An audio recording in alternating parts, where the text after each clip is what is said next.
Welcome back once again to the Tech Talks Daily Podcast. I'm your host, Neil, and today I've got a remarkable guest joining us. Her name is Paula Phelan, and Paula is no stranger to the tech world. Having started her journey as a software engineer back in the 70s, she's witnessed the evolution of technology from mainframes to the cloud, and has also played a pivotal role in developing early technologies such as GPS, FTP and email. And for more than 30 years, Paula has been instrumental in bringing infrastructure solutions to market, articulating their value propositions. But for me, what makes today's conversation truly fascinating is Paula's recent shift back to her software roots, where she has been immersed in the world of AI. She's been building multiple AI projects and advising AI startups, and today we're going to discuss the transformative power of AI across a variety of industries, with a particular focus on how she's revolutionizing the world of public relations. So buckle up and hold on tight, because no matter where you're listening in the world, I'm going to beam your ears all the way stateside so you can join me and Paula in a conversation about all this and so much more. So a massive warm welcome to the show, Paula. Can you tell everyone listening a little about who you are and what you do? Well, hello, Neil, and thank you so much for having me. Basically, I am a nerd from way back. I started out as a software engineer back in, dare I say, the late 70s. And so have lived through the computer industry from mainframes to, I guess we're all the way back to cloud. So seen a lot, had the opportunity to be involved in a lot of disruptive technologies.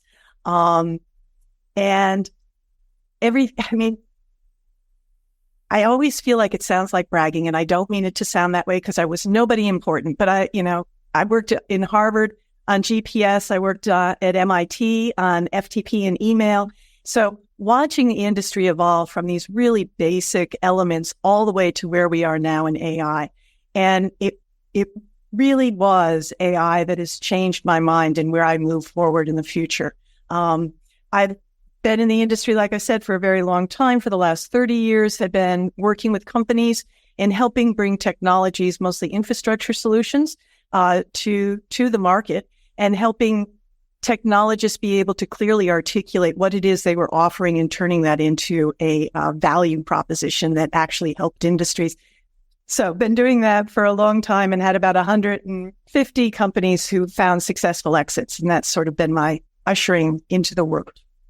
In the last 2 years, I stepped back and I started went back to my software roots and building multiple AI projects right now, 3 that are under development, a consulting group, and also just supporting a number of other AI companies who are coming to market. Wow, there's just so much to unpack there. I'd love to find out more about your origin story. Can you remember that moment that maybe lit a spark in you, ignited that love of technology, that passion for technology that would eventually lead you to transitioning to a successful business in venturing into the AI startup world? But what lit that spark in you? What's your origin story there? This is going to sound very odd, but the truth of the matter is, it was, I don't know if you ever saw a movie called Hidden Figures. It came out a few years ago, and it was about the women in the background of NASA. And I'm not nearly as smart as any of those women. They were all brilliant, absolutely. But I was kind of that woman in the back room where somebody rolled in one of these big IBM massive machines that took up an entire room and said, "Can you figure out how to program this? Here's a book." And I was like, okay. So that was the beginning. It really in the beginning of the computer industry, it was seen as a woman's thing because they saw it as an extension of the secretarial thing. So I learned to program in Fortran and COBOL and all that. And as I was moving along, just seeing what the possibilities were, I could always get enthusiastic. I'm a believer. I'm a constant believer. If I can find a technology and I can see what the benefits it will bring to real people, I can get really enthusiastic about it. And then I want to tell people about it and how to make it work for them. So IBM, DEC, all the way through. I started doing databases, accounting, and helping industries take their manual systems and make them more efficient using computer. I'm sorry, I'm a software person. I admire as a hardware person. All that networking stuff, that moves to the hardware side. So I I am a software person, and I love hardware people because our stuff runs on your equipment. But that is two worlds. So I am a software girl. Love it. And I did dabble with that world myself, looking after applications and software application management and all that stuff. But I think you raised such an important part there about the role of women in those earlier days of computing, those giant IBMs. And if we go back even further to the Second World War and Bletchley Park and the Enigma machine, it was largely women coders that were involved in that, wasn't it? But we don't talk about that enough, I think. No, we don't. And people have sort of lost that history, which is kind of fascinating to me, because I'll run into young women now that say, oh, we're really making headway in the computer industry. It's like, well, when I was coming up, we represented 70 to 80% of all of the staff. And it happened in the 80s. And I was it happened to me as well. In the 80s, those of us with technical backgrounds, because we could speak and convey what the technology was doing, we were moved out of engineering and into marketing to be able to help sell the products, basically, and understand the products, what the needs were by the customers. And I went that way myself. So I was with HP Labs at the time. And a lot of my focus, I didn't say this, is an operating system. So I worked on original mainframe operating systems, then all the client server, and then on to Unix, and worked on all of the major Unix systems at one time or another, bringing software development tools to the market.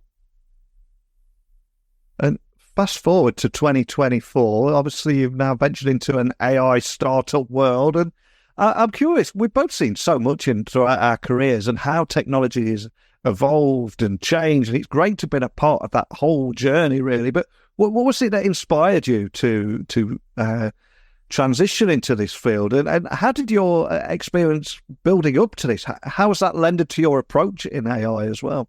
Being trained as an engineer, I always see things in structure, like you said. Yeah. When I messed up your question, but I saw so many of the traditional systems we were using benefiting from machine learning and being able to incorporate machine learning to get rid of redundancies and such. But then, I played with AI back in the late 80s, and we were so not ready. The data sets didn't exist. All of that wasn't there. But when I realized about 3-4 years ago where AI was now, I just saw a completely different vision of where we were going. And it was so significant. I was this excited when client server happened, when mainframe functionality became available to the masses, right? So suddenly everyone had access to a computer and usage of a computer. This is even bigger than that. This is AI changes the way we live in a very significant way. And when I saw that, I wanted to be part of it. I wanted to be part of the forefront of that, because I knew there were a lot of people who were not going to jump on this bandwagon. They weren't going to see what was coming. Yeah. And it is actually going to, like you had somebody on yesterday, Francesca of IBM, it is going to impact every single one of us. There is nobody who is not going to be touched by AI. And I wanted to be at the forefront of that. I wanted to know what it was going to do, both to me, the society in general, and the earth, and have some influence to say, okay, these are the things I want to watch out for. These are the things I can do with it, because I'm also a creative person. So what's possible? And this is one of those first times the potential is basically what we can imagine. It's really limited by our imagination, and that is it. As of right now, because we all have access. That may not be the case in a months, years. It could be that not everybody has access to raw AI like we do right now. So this is a moment in time to take advantage of. It really is. And I find that both exciting, daunting, overwhelming all at the same time. There's one side of me that finds that limitless possibility and limitless opportunity incredibly exciting. But then I find my IT side taking over and being a little bit more cautious. And we've seen what happens when in big tech we move fast and break things. We've seen the implications with social media and stuff, and still don't fully understand, even though we're seeing the things politically and the divide around the world as people sit in their own echo chambers and stuff. I'm curious, do you find the IT side taking over and trying to rein you in a little bit, some of that excitement? Well, the way I talk about it now is AI is the new IT.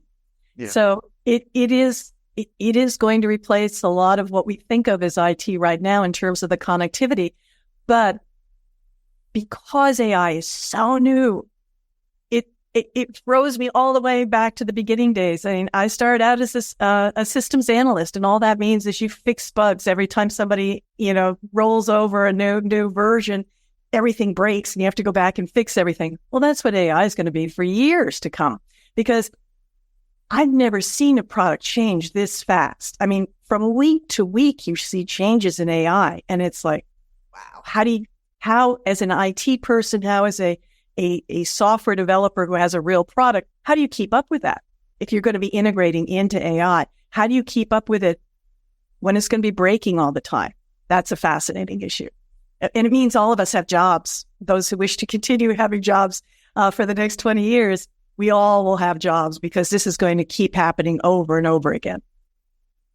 Yeah, 100% with you. And before you came on the podcast, I was doing a little research on you, and I was reading about how rather than selling your business, you gave it to your employees. Can you expand on that for me, and what happened there, and the reasons behind it?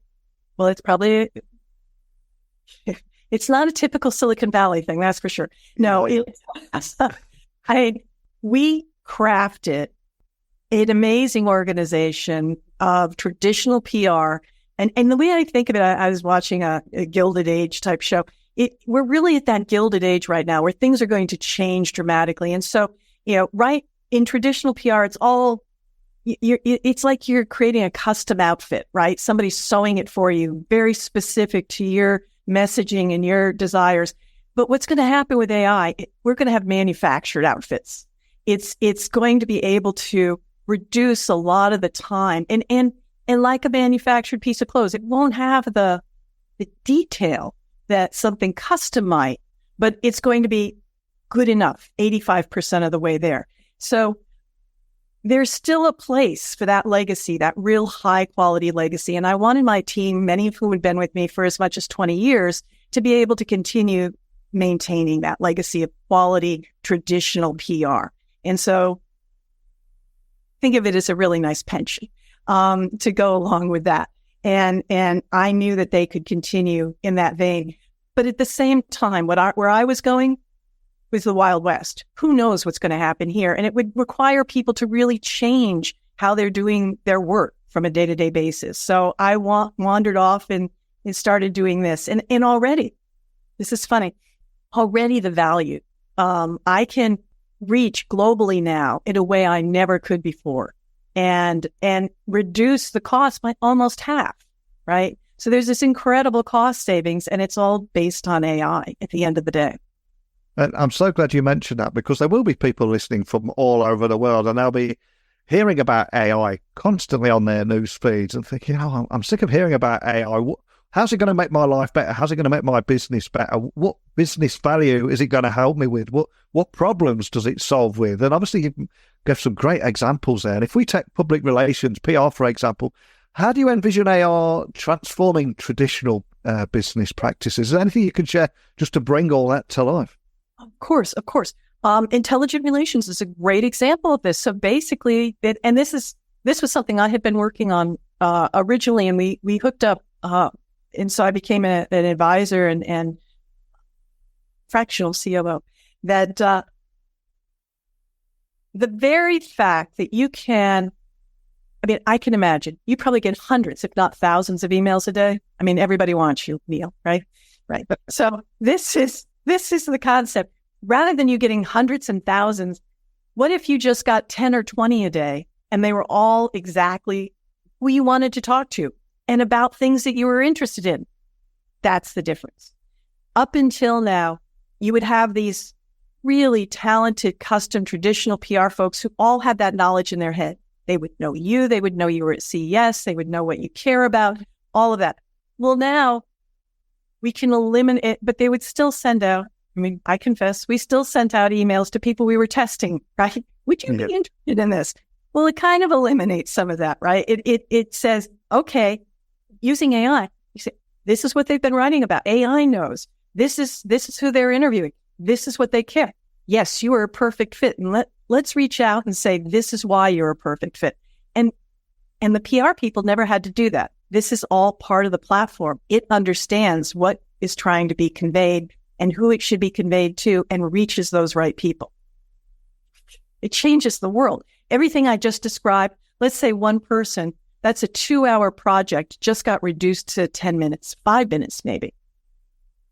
And it's that way consistently. I'm working with a team, Cypher Learning, and they provide AI curriculum. So we did certifications and curriculums for Cisco for almost 20 years. And it takes, 9-10 months to write a certification. And now we're talking about being able to write certifications in less than an hour. Right. So it just changes the whole model. All of the companies we worked for, Citrix, Netgear, all those folks, it takes their budgets for training, which is incredibly valuable. Every company who puts out a product wants to get their customers trained as quickly as possible.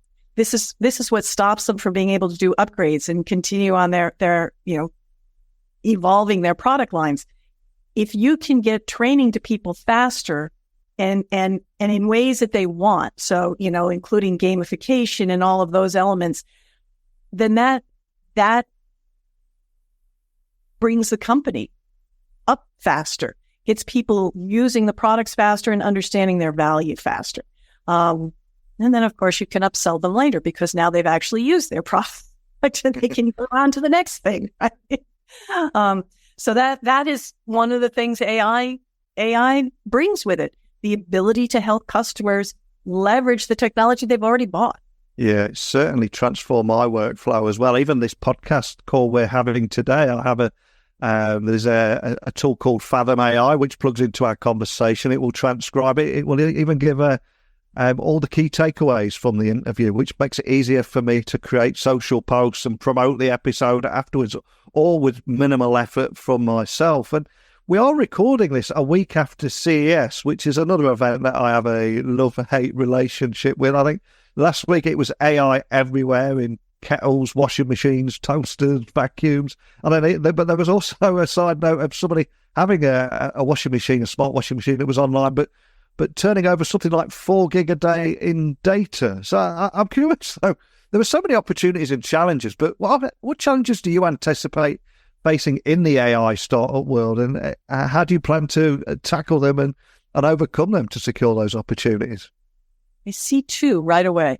Sam Watson, the event that took place about a month ago with OpenAI and Sam Watson being fired and then rehired on Monday, hired on Friday, rehired on Monday, and got a job with Microsoft in between there. So that was a wake-up call for all of us doing development at this point, and especially anybody, well, all of us doing development, but certainly if you were doing OpenAI. And what that said was, okay, at some point, this can all be taken away from us. This wonderful access we have, this chance of being able to try anything, do things, we're just paying for token time, just like me anyway.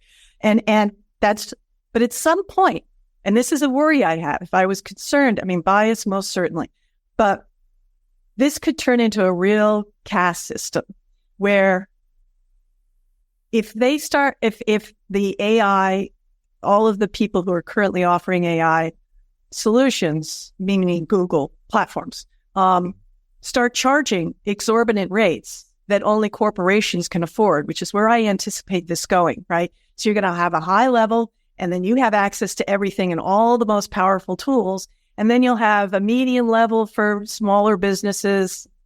Again, think IT, the way we developed all that the channel, right? You're basically going to have models like this.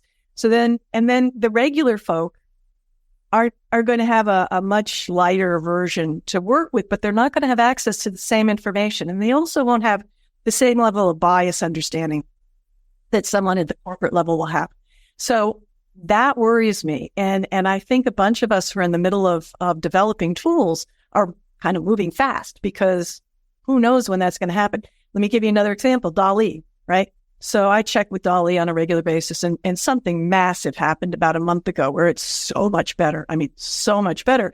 And then when I downloaded my image, there was a little DALL-E bug on it. And I thought, there it is. So it's only a matter of time before they own it and I will buy it from them, whatever that image is, right? Yeah. So those are the changes I'm kind of watching for and thinking about as I'm developing new tools. And again, Ray, so many important points there, especially when we're driving ethical and sustainable business practices. It's a huge topic at the moment. Anything that you're seeing there excites you, concerns you about focusing on the broader implications of AI in business? Yes, absolutely. And the big one is the haves and have-not situation that can come out of AI, and it's so visible. And then the other one is if bad actors get control, it's going to make it that much harder to ferret out propaganda, because propaganda could be so. We're seeing it with bias already. I'm, working indirectly with some of the finance houses.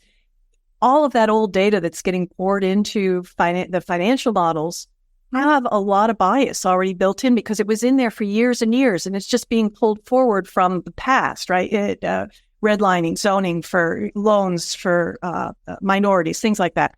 That's very real. Bias is real, and that somebody is paying attention. I mean, how lovely that IBM has this incredible organization of ethics and such. That's great, but not everybody will. What if the ethics goes against the dollar? Your return on investment. Are you going to make that choice? Well, yeah, I'm going with the dollars, right? Yeah. So that worries me a lot for sure. And I think for most business leaders and entrepreneurs alike, they know that they need to do something and they need to embrace AI as soon as possible. There's a lot of, we need an AI narrative, we need to be a part of this, but equally there's that fear around what happens with their data, especially if that data is being trained on these large language models. So there's a fair bit of caution. So is any advice you'd give to any entrepreneurs, any business leaders who are considering integrating AI into their business models? Anything that they should be aware of before they just dive in head first? First of all, they have to dive in head first. There's no choice. Yeah. This is one of the most amazing things for me. Francesca was saying 80% of everybody will be influenced by AI. Well, at least 60% of all businesses right now have a mandate by their board to bring AI into their organization. So the first thing I want to say is there are easy ways to start, chat bots, GBT, things like this, really simple ways to improve productivity. It doesn't mean you have to change your entire model of what it is you're offering right out of the gate. Start with really simple things. In fact, I'm part of a group where we're doing a consulting organization specifically to help these small businesses get up to speed and leverage AI in a way that isn't overwhelming. It doesn't have to take over their entire company to start out, so that they can just get a comfort level. Because you are right. I am shocked how many people are afraid of AI. And, but they were of computers too. I remember this. So it's just a matter of getting people comfortable and not trying to boil the ocean, right? To start with really simple little things that can be controlled and managed and so that it doesn't feel like something that you have no ability to hold on to, right? That it belongs to somebody else. However, people who have IP should be careful. Yeah. Do not put your IP on AI. You just don't do it. But I think that's going to get harder and harder. And will you bear with me for a moment? I have a different concern on that. A different thing. Content. Yeah. Content's free, and especially artists' creative content. And it's not AI that did it. This started with Limelight and Napster and all of those things where, people started downloading music for free. It means artists don't get paid. And it's going to be even more so with visual art and content too. People are going to have to come up with different ways, and artists will keep being artists. You can't, once you're an artist, that is, you don't have a choice. You might get paid for it, you might not, but you're going to continue doing art. So I think that industry is just going to be completely changed, 100%. Yeah, and as you said, we've been here many times before, from the arrival of computers, the arrival of the internet, the arrival of the smartphone, the app store. We've seen it happen time and time again. And if I was to ask you to look into the future, into my virtual crystal ball, I know it's almost impossible to make predictions now. Very few people saw ChatGPT coming 18 months ago, but are there any emerging trends in AI that excite you or you're following closely that you think might be that next game changer for businesses throughout the next year, 2 years, decade, or even decade? I think AI is that, to be honest with you. And the part that's going to get interesting are well, that's interesting. I never thought of this way before. I was going to say it's the prompt engineers, and it's not just the prompt engineers, it's the personality of the prompt engineers, because that's what's going to make the prompts that much more interesting, right? These are the people who know how to speak to AI. And I'm sure you're AI all day too, but this goes to the personalities of the different programs. I use Bard for one thing, and I use ChatGPT for another thing, and I use Claude for something else. Each of these have different personalities, and it's going to become more so because they reflect the personality of the developers that are behind them. So I think it's going to be the individuals who know which program to use and which prompt to use with that program. And these will be some of the really unique individuals that will become household names at some point. Oh, you've opened up my curiosity now. You've mentioned ChatGPT, which obviously I've used. Confession time, I've not used Bard yet. So for people listening, what would you say the different use cases are for, let's say, Claude, Bard, and ChatGPT? What would you use each of them for? Just for, I think it really help people listening. Well, first of all, they have very different personalities, but I will use, and these are terrible generalizations, so forgive me on that. But Bard is very masculine. It throws its shoulders back and it tells you exactly how things are. And this is, there's some mansplaining involved in it, but it's very certain of itself and forceful. But it provides good stats, and they all have to be checked, but good stats and good insights.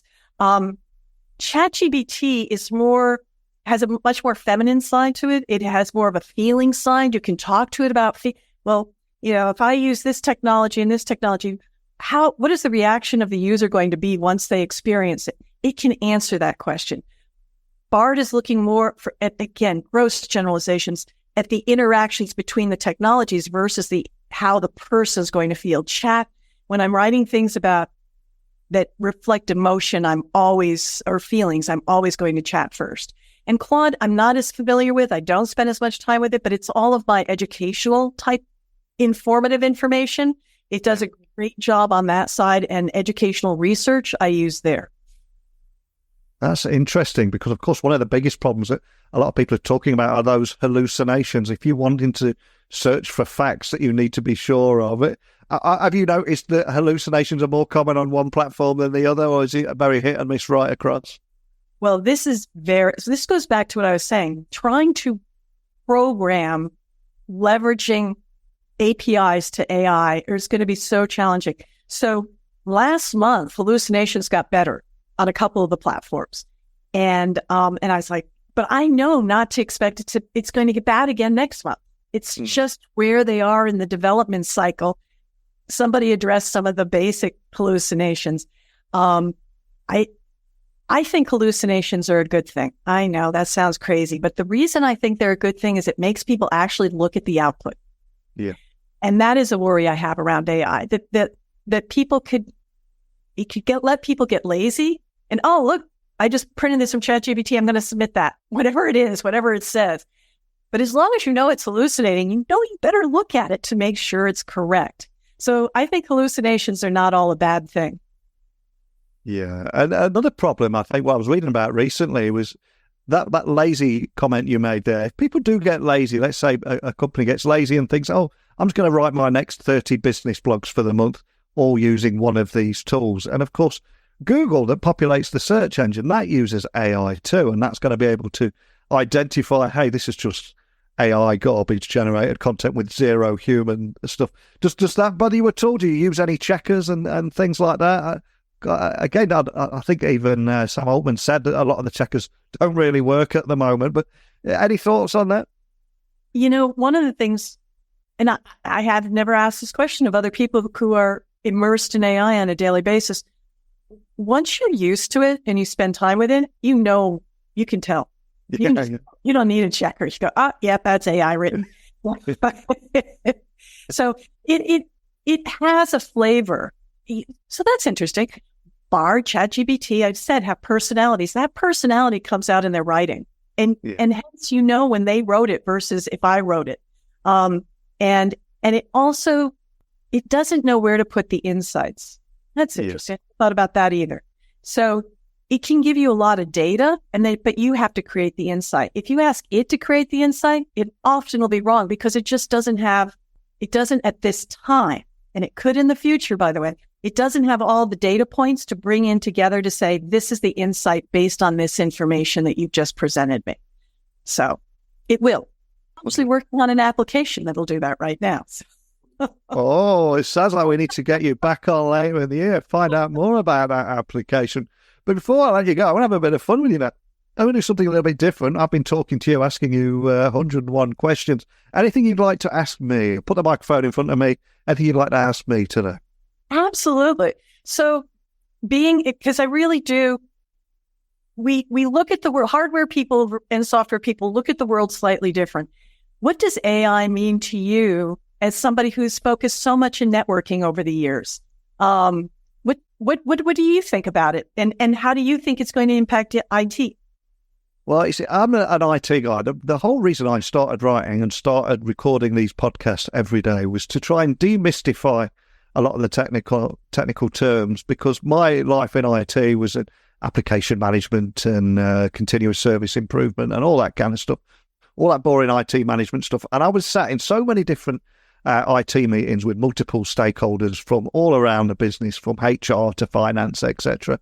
As soon as the IT person opened their mouth and started talking about, I don't know, PowerShell scripts or the cost of SQL licenses, there's that huge disconnect of talking about acronyms. And so from my side, I think it's just focusing back on the problem. Let's forget about the technology for a minute. Yes, AI can do this. Yes, technology can do that. There'll be a tool for that. But let's focus on what is the problem that you've got here? How do you want it to generate business value, etc., and then go into the technology? And I think once you get into that solution zone, for me, I think AI will make that process so much quicker, so much, and really start solving some of those big problems. And we've all seen those IT projects that take 12 months to deliver and end up taking 2.5 years and are extremely over budget. And I think just making everything more efficient and also demystifying technology as well. Just that entrance into the tech industry is traditionally so difficult. And a lot of people think, I'm not technical enough to enter the world of tech and the world of IT. And I'm in this particular industry and all my job's going to be gone in 5 years. Where does that leave me? So there's we could solve quite a few problems here in the workforce, the diversity in the IT industry, getting people from a variety of backgrounds to solve different problems, bringing them all together. That's kind of what AI means to me. I want it to bring people together, solve real problems, and bring people into IT and tech that maybe thought that wasn't a career for them, because I think there's a different set of skills now that are required. And that can be in anything, from, as I said, project management to user experience design. There's just so much other skills outside of tech that are used, that are required now. And I want to bring more people in. And I always say AI is not about replacing people. It's about enhancing your human skill set and enhancing your creativity. But I am an eternal optimist. But that's what kind of AI means to me. And for me, certainly, it makes my life so much more efficient, because I write so many articles and record 10 interviews a week on the podcast, and that editing and production of everything, and just researching each guest, because we've got 10 guests, 10 questions. That's 100 questions that I have to research on, and AI can just make that process so much more efficient as well. Sorry to ramble on there. No, but that's it exactly. You asked a little while ago, what should businesses, startups or otherwise, be thinking about with regards to AI? Solving a problem. Identify the problem and then work backwards from that problem and work with AI to help you solve it, as opposed to, we're going to bring AI into the organization. Yeah. What's the problem? Figure out something that's, everybody hates to do, things that isn't something that's not working, go after that first.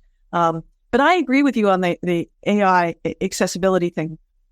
I was speaking to somebody recently on that point you just made there about it was a CEO wanting to write about AI thought leadership, and they wanted me to write the material for them. And I was saying, okay, but why do you want me to write this? What do you want to be seen as in the company? And he said, well, I need my network to see our AI narrative. And I thought, it's so much more than that. It shouldn't be about just asking someone to write stuff so you can be a part of the AI narrative and make your company look relevant. You're missing a huge trick here. And I think there's so many falling into that trap of just, we need to do AI now without even thinking about the problems that they need to solve. That's right. No, that's why I started the consulting group, was because I was seeing exactly the same thing. They were hearing from their board, they had to implement AI. Well, okay. Let's figure out what your processes are right now, break them down, which ones take too long, and then let's go after those first. The things that everybody in your organizations hate doing, for one thing, and that has to be done in order to be able to produce what your value. So it is one of the areas. There's one other thing I wanted to touch on that you spoke to, though. Yeah. Young people and bringing people into IT. Yeah. I think it's incredibly, young people will obviously go, video games, et cetera, all these things are really accessible. The social media stuff. But for them to get into AI now, have fun with it. Use Dolly or Midjourney or, Imagine AI. Try writing your story. If you want to be a great filmmaker, do that. But start playing with it now so that you have a great understanding of how to use it and leverage it. Because this isn't going away. It's not like, in 20 years, there's not going to be AI. It is going to be here. In 20 years, it'll have quantum behind it. And that's going to be another whole level of awareness. Yeah, and my heart goes out. There's a lot of millennials out there that are approaching middle age, and some will be thinking, oh, I'm not even bothered about this AI stuff. I'm not interested. I'm always burying their head in the sand. And I think there's a perfect opportunity there that, let's say, a millennial approaching middle age in an industry such as finance, where there's a lot of automation and their job could slowly be disappearing, their career prospects could be disappearing. There are so many opportunities to pivot into tech, and I think there's so many transferable skills that people have, and they just need to realise that. And AI is a great example of how it could help. And we're already seeing skills required about what kind of prompts, what kind of analytical skills you need, how you approach problems, etc. These are the skills that are needed, aren't they, in the tech industry? Absolutely. And they are transferable. And folks just have to realize it's not going to be that. Yes, there's going to be studying, and yes, you're going to have, but they're transferable. And imagine if the best of all of us, our best creative idea could be realized. And that is, gosh, that sounds so optimistic and of me. But it could be done. It could be done. In this moment in time, we have access right now. I would like everyone to jump on and try it. Yeah, and I suspect in the corporate world, there are a lot of people that have been involved in IT projects where they're delivering something new for their particular department. They've been used as a resource. They've dipped their toes into the world of tech and how a tech project works. And there's so many opportunities about project management too. But hey, we could talk about this for hours. Well, it's been a huge pleasure chatting with you today. Now, some of the biggest names in business, VC funding and tech have either been guests on this podcast or maybe even listening today. So if there was a person you'd love to have a private breakfast or lunch with, who would it be and why? Because he or she might just be listening to this. Let's see if we can manifest something together today. Well, I would like to speak with Mr. Andreessen. Mark, if you're listening, I'm there in the Valley on a regular basis. I wanted to understand his manifesto better. I don't want to take it at face value. There are elements in there that I absolutely, completely agree with, and then others that just feel so off the mark. And I figure he and I came up in the industry at the same time. We crossed paths several times. And I know he has more thought behind what went into that manifesto. And I would like clarification on some of the points. That's all. Because it is an important, it's a document that puts a stake in the ground, and it highlights what some of the concerns are and what some of the benefits are of AI. And there are just some pieces of it that I need clarification on. And I've read that and I know exactly what you mean. So it'd be great for that. See if we can make something happen. We'll throw it out into the universe, into the ether. If he is listening to this, where is the best place for him to find you or your team online? And equally, anybody else listening that just want to dig a little bit deeper on anything we talked about today, where would you like to send them? You know what? You can always find me at paulaphelan.com. Excellent. Nice and easy to find. I'll add that link to the show notes so people can find you nice and easy. We covered so much there from, especially around AI, why it's a significant change in all businesses, including PR, and your backstory as well. We could talk for hours on this, but you did say you're working on another application, an AI application. So we will be getting you back on as soon as you tell me that is out there. But more than anything, just thanks for joining me today. Thank you. It's a real pleasure, Dean. And that wraps up another episode of Tech Talks Daily.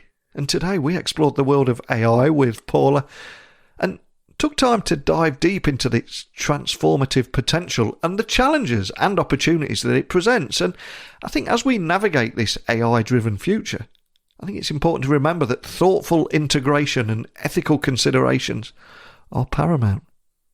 But now, you, listeners, it's your turn. I want to hear your thoughts on AI and its impact on our lives and our business, and how you envision the future of AI and what role you see it playing in your industry. As always, share your insights with me. techblogwriter@outlook.com, Twitter, LinkedIn, Instagram, just at Neil C. Hughes. But don't just hit the follow or connect. Send me a quick message. Tell me you listened to today's episode. Tell me what you liked, what you'd like to add to that conversation. And we'll keep this conversation going and continue to shape a brighter and more inclusive future powered by technology together. That's the cheesy reason I do this every single day of the week, every single day of the year. But that's it for today. So thank you for listening as always. And until next time, don't be a stranger.